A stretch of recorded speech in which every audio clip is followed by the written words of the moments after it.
امام حسین علیہ السلام فرماتے ہیں کہ میں رسول خدا صلی اللہ علیہ وآلہ وسلم کی خدمت میں حاضر ہوا جب امام حسین علیہ السلام 6 سال کے تھے تو رسول خدا صلی اللہ علیہ وآلہ وسلم کا انتقال ہو چکا تھا، یعنی امام حسین اس وقت 6 سال سے چھوٹے تھے۔ امام حسین فرماتے ہیں کہ میں رسول خدا صلی اللہ علیہ وآلہ وسلم کی خدمت میں پہنچا تو وہاں پر ایک شخص کے جس کا نام ابی بن کعب تھا بیٹھا ہوا تھا۔ جیسے ہی میں دروازے سے داخل ہوا تو رسول خدا نے فرمایا، خوش آمدی اے ابا عبداللہ۔ معلوم ہوتا ہے کہ امام حسین علیہ السلام کو بچپن سے ہی ابا عبداللہ کہہ کر پکارا جاتا رہا ہے۔ اس کے بعد پیغمبر نے فرمایا، یا زین السماوات والارض، اے حسین جان، اے ابا عبداللہ، اے آسمانوں اور زمین کی زینت۔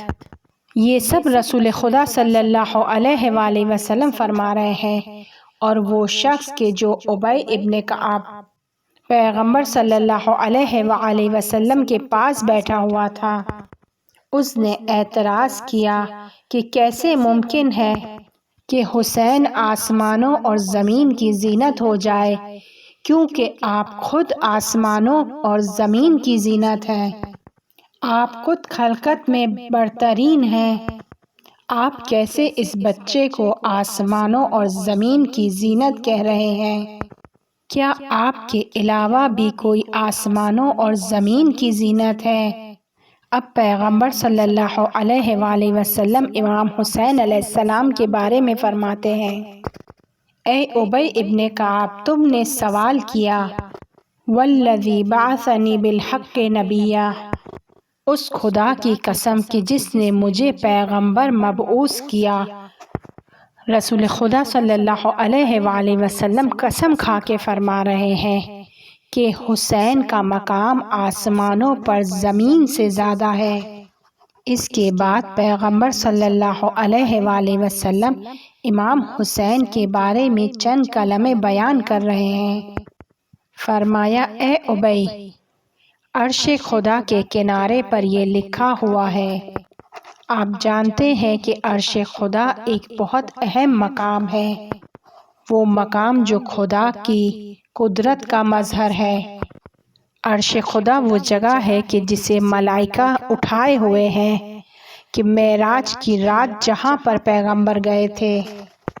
ہم عرش خدا کے بارے میں زیادہ نہیں سمجھ سکتے ہیں، خدا کی قدرت وہاں پر متجلی ہے۔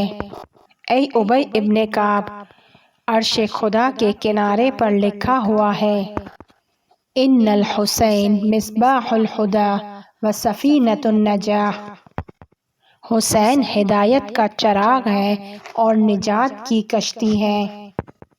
اس کے بعد فرماتے ہیں کہ حسین شجاعت کے امام ہیں اور عزت کے امام ہیں، فخر اور بزرگواری کے امام ہیں اور علم کا دریا ہے، امام جو مسلمانوں کے لیے ذخیرہ ہے۔ یہ کلمات کس وقت پیغمبر صلی اللہ علیہ وآلہ وسلم بیان کر رہے ہیں کہ جس وقت امام حسین علیہ السلام 4 یا 5 سال کے ہیں۔ اس کے بعد پیغمبر صلی اللہ علیہ وآلہ وسلم ابی ابن کعب سے مخاطب ہو کر فرماتے ہیں کہ میرا حسین کیوں ایسا نہ ہو، خدا نے میرے حسین کے صلب میں ایک پاکیزہ اور بابرکت نطفہ قرار دیا ہے، جس سے مراد امام زمانہ علیہ السلام عجل اللہ تعالی فرجہ کا نطفہ ہے۔ ان تمام خصوصیات کو پیغمبر صلی اللہ علیہ وآلہ وسلم اس وقت امام حسین کے لیے بیان کر رہے ہیں کہ ابھی وہ بچے ہیں، ابھی غدیر پیش نہیں آیا ہے، ابھی کربلا کا واقعہ نہیں ہوا ہے، ابھی مباہلہ پیش نہیں آیا ہے، ابھی انہوں نے جنگیں نہیں کی ہیں، ابھی وہ ظاہری طور پر امام نہیں بنے ہیں۔